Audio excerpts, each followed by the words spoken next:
Welcome back to another episode of Right Here in Mass.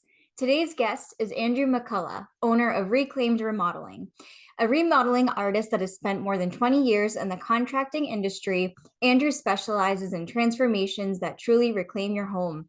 Andrew, thanks for coming on the show. Hi, Ashley. Thank you for having me. My pleasure. Please share more with our audience more about you and what you do. So I started out in 2009 with a first company, and we really specialize in transforming your home, just like you had stated, and really, really like to bring in that personal touch to the projects. Um, Awesome. How did you get started in the contracting industry? I st I went to Bay Path, which is a trade school here in Mhm. Charlton, Mass. I graduated in '05. And I had such an eager and desire to start my own company at an early age. So in like '09, when that hit, I decided to just jump into it head first. Didn't really think much about it, just jumped into it, and it's been going ever since. Love that. And I know that you started your business during the height of the recession and the housing crisis back in 2008. When that happened, I know you launched in 2009. But as we hear talk about a possible looming recession that's happening in 2023, could you share more about your experience and what you learned during that time? Yeah, so back in '08, '09 recession, to be honest, I might have been a little naive to the world going on around me, which might have been a blessing, but I was willing to work hard, very hard, whatever it took, whatever kind of job back then. I'm very hands-on in everything I Mm. do and very involved. But back then, if I had to go paint, I'd paint. If I had to clear snow off a roof, that's what I did to just get my name out there. I was willing to work hard for that. Um, this recession's hasn't slowed me down. This current one, if you want to call it the recession, it's just been a lot more learning curves with pricing and how to word your contract so that the client doesn't get hurt in the end and you don't get hurt. It try to create a middle term grounds on knowing that a price of a material is going to go up 30% just because of the COVID-19. So it was a lot to learn for that, and having a good understanding with the client that pricing is subject to change right now. Yeah, absolutely. And not only that, but also I can imagine that depending on the material, it might be back ordered or out of stock, or there might be shipping delays with all of the shipping craziness that was happening. So I can imagine that's probably another hurdle, depending on what you're ordering and whatnot, that might have been something to work through.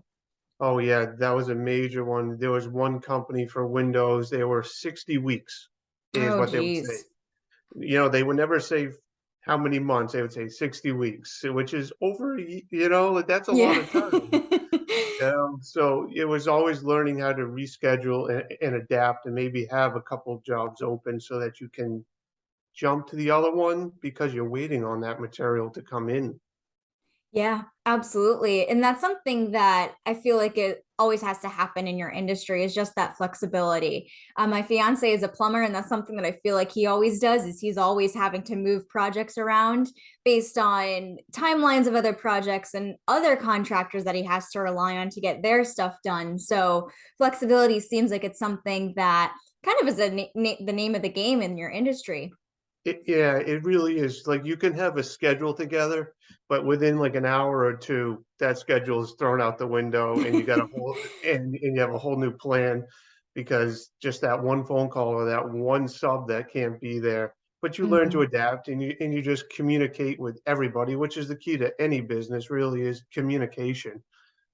Um, Right. that's how that's how like anything really gets done is through talk and not being afraid to tell someone, okay, I can't be there today. I'm going to be there tomorrow. I Right. promise you that.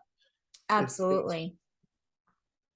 And I can imagine that during the pandemic, although it made things difficult with shipping delays or just the pricing increasing, I know that many people were looking to actually enhance and improve their homes during that time because people were spending so much time at home and therefore wanted to really build out that quote unquote oasis for themselves ultimately. So, did you find that you were getting a lot busier during that time because of the fact that people wanted to really get the most out of their space and out of their home?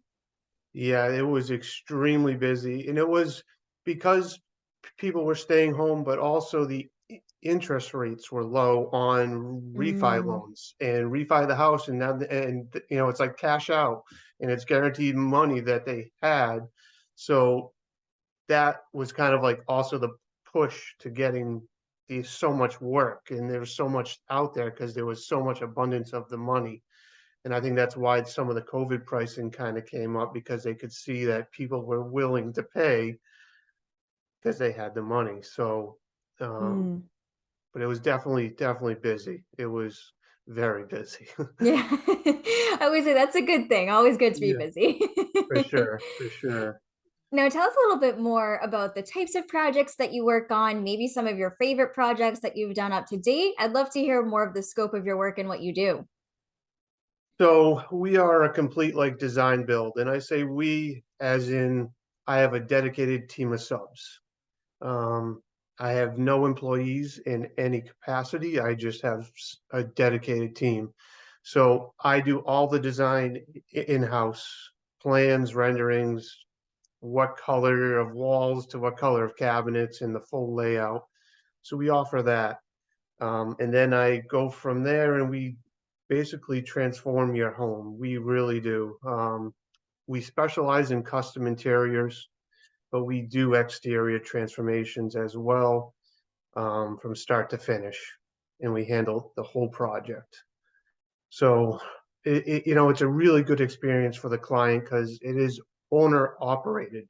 There's not Mm, much time that I am not on site, and I try to keep the jobs open like two at most, three if it's really because of scheduling. mm. Um, but I'm on site every day working with the subs. We're working with the client, trying to hash out whatever last minute details or changes. Really just that personal touch. Absolutely. And I can imagine that it's really convenient for the clients to work with just one individual, yourself, compared to them needing to speak to the electrician and the painter and the plumber and all of the other people that are a part of the project as well. Exactly, exactly. And they are there, and my subs, so the subs that I work with, are very communicative with Mm. the client and me scheduling. It just really makes for an easy process for everyone. Absolutely. And so, with the types of projects that you do, would examples be like additions, finishing basements? Like, what are the types of things that you've been working on lately? Mainly kitchens. We Mm, just wrapped up a first floor kitchen in Westboro. I was there for 3 months, start to wow. finish. And I had no other jobs going on, but that one, just the way that scheduling was, I had nothing else like going on. Um, but that was a kitchen. It was a split level home, so it was you walk in the front door. We completely redid the living room on the left side, and then the kitchen straight ahead, and it also led to half a basement remodel as well, because we took out a chimney that was about 11 tons worth of brick. Oh my So gosh. so it was a fairly large project, and by taking out the chimney, it led to that structural work. But that has been by far one of my favorite projects. It was nice. I really got to have some artistic approach to it, really creative freedom. The client Mm. the client respected every like decision, and we just got along. It was seamless. It was just fun. I love that. I work in marketing, so that's what I always say is that being able to have that creative freedom with any type of project and just be able to work with someone who has the mindset of, I trust you, I trust whatever you want to do, feel free to just run with it, I think is huge. And then it always ends up leading to better results because they know that they're hiring you as the expert to see things through. 100%, 100%. And it's not easy to land those clients. And I've been Mm, fortunate enough to have quite a few in my career.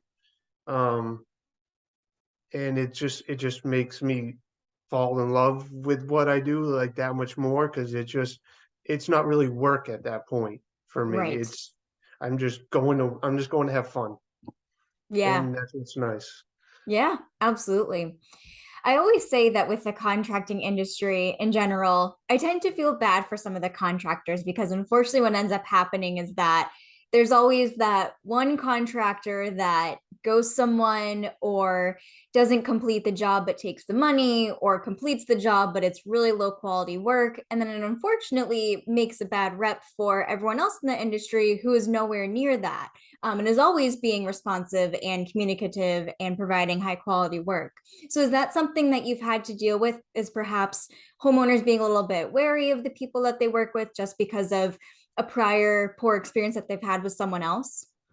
Yeah, it's sometimes I don't want to say it's a harder sale, but it is, when someone has been burnt or knows someone that has been burnt from a contractor, that stigma that we're all out there just to gaff people for Mm, money is not the truth. There is many good companies out there that can take on a project and do an honest service to you and your home.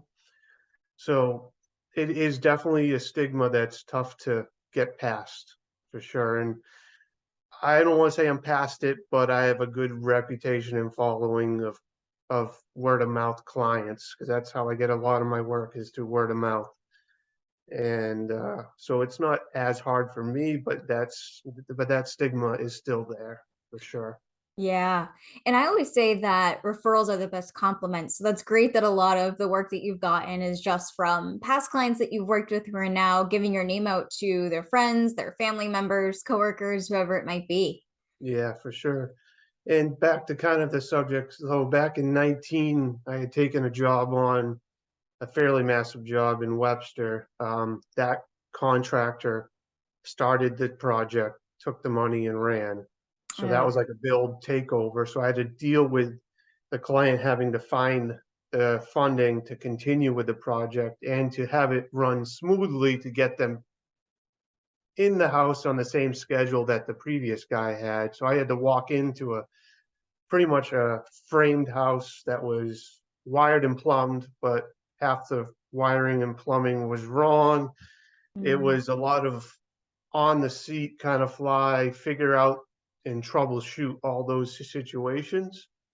But we were able to still like execute on schedule with all that. So that was another fun one, I guess you could say. the good thing is that it probably put you in really high graces with the client for being able to get them back on track and instill their trust in the industry again and ensure that they're left with a project that they're happy about despite going through the hardships in the first place. Exactly. And so, one of the things that I know you've done throughout the past few years, and you've mentioned a few times during this episode, is shifting from having employees to working solo, but bringing on subcontractors. And so, how do you have like a vetting process for finding the right people so that you know that they are kind of are true to their word and that they can be trusted with the quality of their work? Okay, so two subs I use for, let's say, carpentry like work, they were former employees of me at one point. So I Mm, know their level of work and their caliber and their work ethic. So it makes the transition of hiring them easier.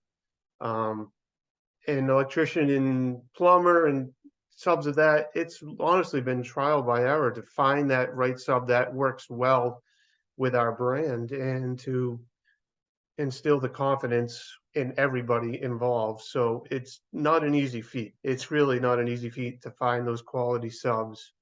But I've got a good list now. So again, it's just trial and error. It really is. yeah, and I can imagine it might be tricky working around other people's schedules where if some of your subs might be really busy themselves, kind of getting them on the right timeline for what your projects are and just kind of aligning everything all together. Yeah, it's definitely like a juggle. I don't know other Mm. word, but it's a juggle. I can imagine. And so Hmm. I and so I know that another thing too that's really interesting about what you do is that your wife owns a business and then you two own a business together. So I'd love to hear more about that and how you juggle both businesses while still kind of having that work-life balance and being able to give the same amount of devotion to both of them. Yeah, yeah, that's always the fun. Luckily, I'm married to my high school sweetheart. 20 years, 20 years we've been together, and without her, like I probably wouldn't be where I am. She really keeps things grounded, but also knows when I'm working, I'm gonna work, and she lets me work, you Mm, know, to get stuff done. So that's really the, my good baseline is she's there for me on that level. So she actually helped push me to get on this podcast today. So this, like I said, and this whole thing is new to me. So which is great. So the first company she runs, Gina Marie Graphic Design. She's a fantastic graphic artist.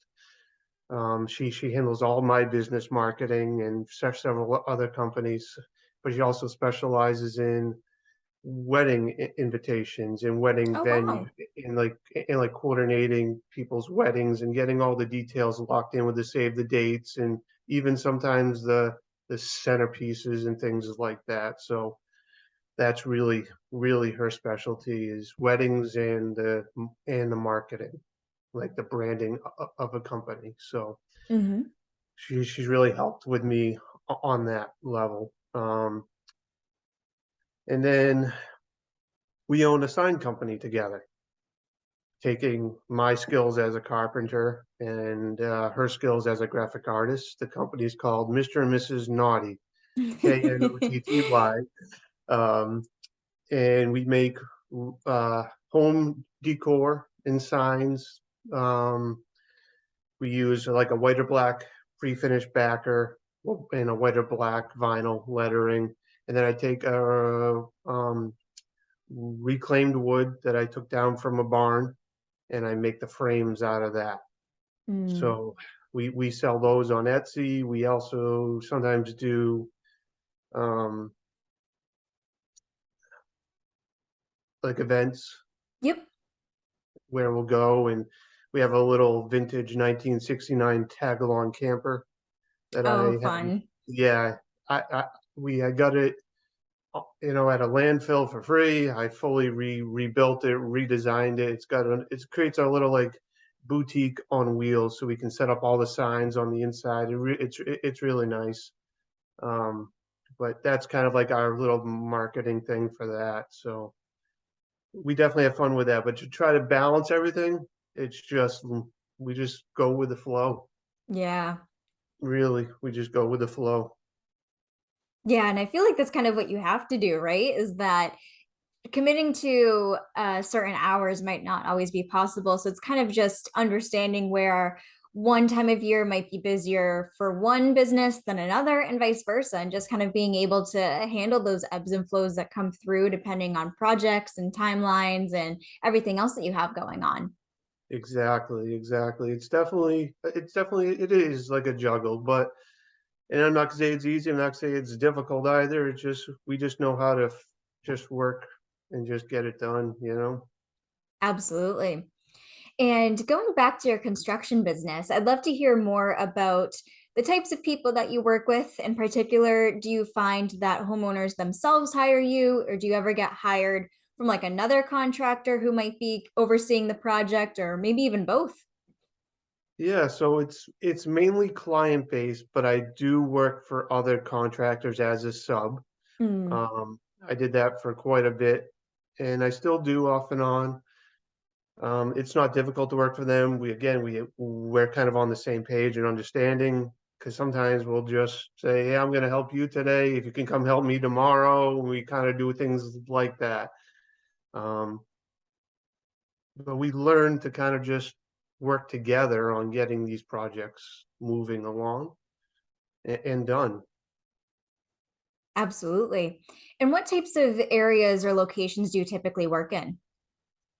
So we're located in Oxford, Mass. So I usually do within an hour tops of Oxford, Mass. So we're relatively gets you pretty far here, but I try to stick towards the Mass side. So I'll work um, up to like the Maine, New Hampshire border, but I try to stick really no further than like Framingham, Hmm. Natick or Framingham, because once you get into Boston, it's a whole different ball game of work. Um, Between parking and all that, I'm more comfortable staying out of the city of Boston. It's just what I'm comfortable with. Yeah, and I can imagine my fiance Jeremy has the same thing because they sometimes do work in like Hyde Park or West Roxbury, and he's like, it's impossible to park the truck and get our materials out of the truck in the city when there's so much going on. Yeah, for sure. And then the travel time, like alone, like again, now you're losing an hour and a half to 3 hours a day in travel, depending upon. Seriously. So it's like, I like staying the 45-minute range, but I'll travel up to an hour Hmm. the job to get it, but it all depends. That makes sense. Yeah. And for our listeners, we're currently recording this episode at the end of April, just for some Okay. context. But Andrew, would you say that you're entering your busy season? Like, do you find that things start to pick up once the warmer weather rolls around and summer starts coming? Yeah, it's usually we call it the tax season rush, where you know people are getting their taxes back and Yep. they're going, "What can we afford now?" And so then you start quoting, like now's the quote time usually. So then now it's like the next few months, the summer and the fall is usually go mode, where we Yeah. just there's a lot of projects unfolding and you're working out those details to get it done before the winter hits, which we've been blessed with winters that haven't been bad, so I know it haven't was really so slowed mild us this down. past winter.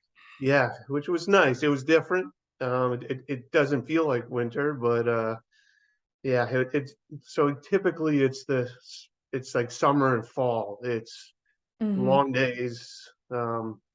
That work-life balance gets a little gray in areas because you're just working to keep things on schedule and keep everybody happy. Absolutely.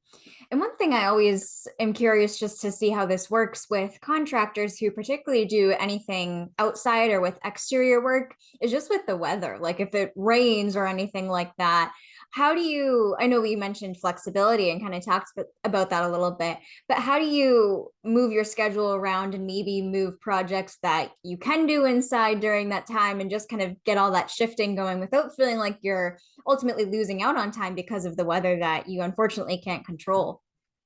Yeah, that's um that's never an easy feat. It's Mm, always, again, back to that juggling. Like you don't want to have 5 or 6 jobs open because then it's just crazy.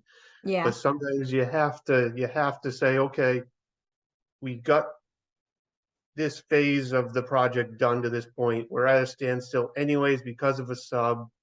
Of the next phase is to bring in like the electrician or plumber. So we will go start the next or the first phase or even wrap up a phase on a job because we are at that standstill stage. And weather does play a big factor on the scheduling. It really Mm, does.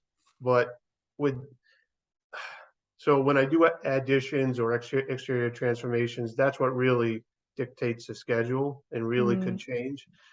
But I hone in a lot on the custom interiors, so it doesn't change too much for me on the inside based on weather, um, obviously. So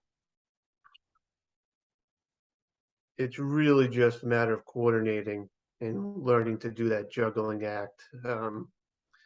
A running pun would be, let's put a tent over this circus and like call it a show. Like it just, but everything's run efficiently and it's not a circus, but in your head it just feels that way because you're just juggling so much. oh yeah, absolutely. Absolutely. And with the projects that you complete, do you find that your clients hire you a second or even a third time to focus on other areas of their home once they're really satisfied with the first project that you completed? 1000%, yes. They have that reclaimed kitchen. Now they want the reclaimed patio or outdoor Mm-hmm. space, or they want the reclaimed family room. And it may not be as big of a project as the kitchen, which is fine. A small project is okay. Maybe just come back and freshen up a room, new paint, some flooring, and some reclaimed touches like some floating shelves or like a Mm-hmm. mantle or something like that. I have so many clients. I've done so many phases of their home over. It's very rewarding to be able to come back and them trust in me in that way. Just keep the style going in the home. Absolutely. And I can especially imagine that for your clients where you've done their kitchens, if they have guests over, they're like, oh my gosh, who did your kitchen? And then it's a great way for you to get kind of free marketing from that and those referrals and word of mouth sources. Exactly. And that's why I always put my heart and soul into every project because Mm, I know I for me there's always going to be someone that wants work done or needs work done, I should say.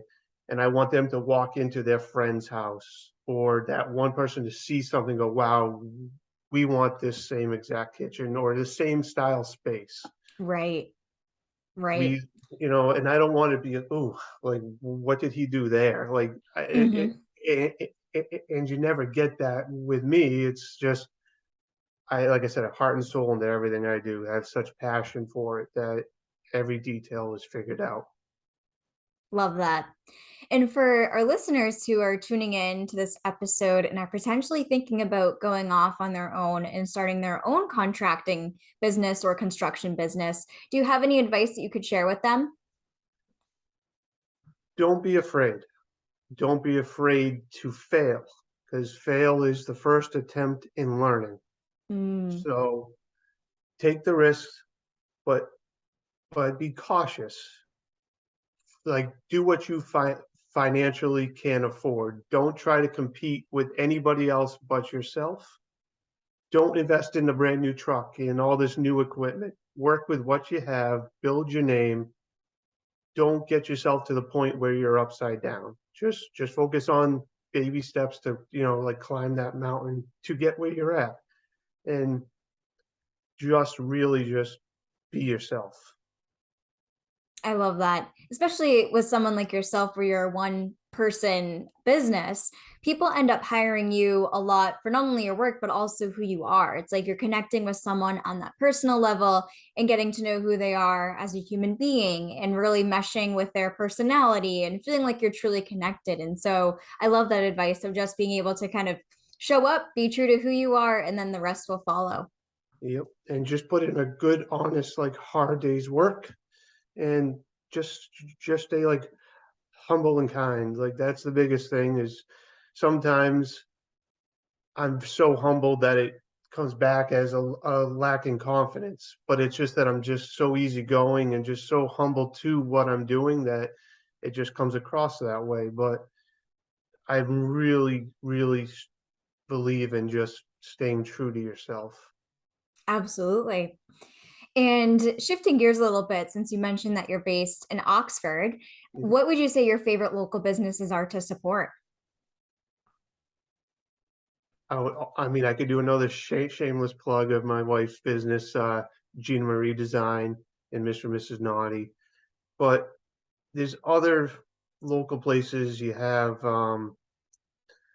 Whittier Farm here in town, and that's good for all your local produce and vegetables, all that in your local meats. Um, That's a good one too. And yeah, just being able to experience so many other places and whatnot. That's one of my favorite things about being a business owner is being able to support other business owners. yeah. And I mean, like you can go to Isidore or Organics as well here in town, and they got a great selection of sandwiches and subs, Mm, and it's really good. It's really organic and earthy. awesome. Good to know. Andrew, this has been such an awesome episode, and I've really enjoyed learning more about you and your multiple businesses and all that you do. And I'd love if you could share with our listeners where they can find you online in case they'd like to connect with you further. Perfect. And thank you for like having me. Thank you very much. This has been fun. Um, Listeners can find me at www.reclaimedremodeling.com. And right on there, there's actually a form submission if they're interested in having work done. It gets sent right to my email, and I respond within 24 hours typically. Perfect. And I'll make sure to link to your website in the show notes so that way our listeners can click through and connect with you from there. But thanks so much for being a guest today. Thank you very much, Ashley.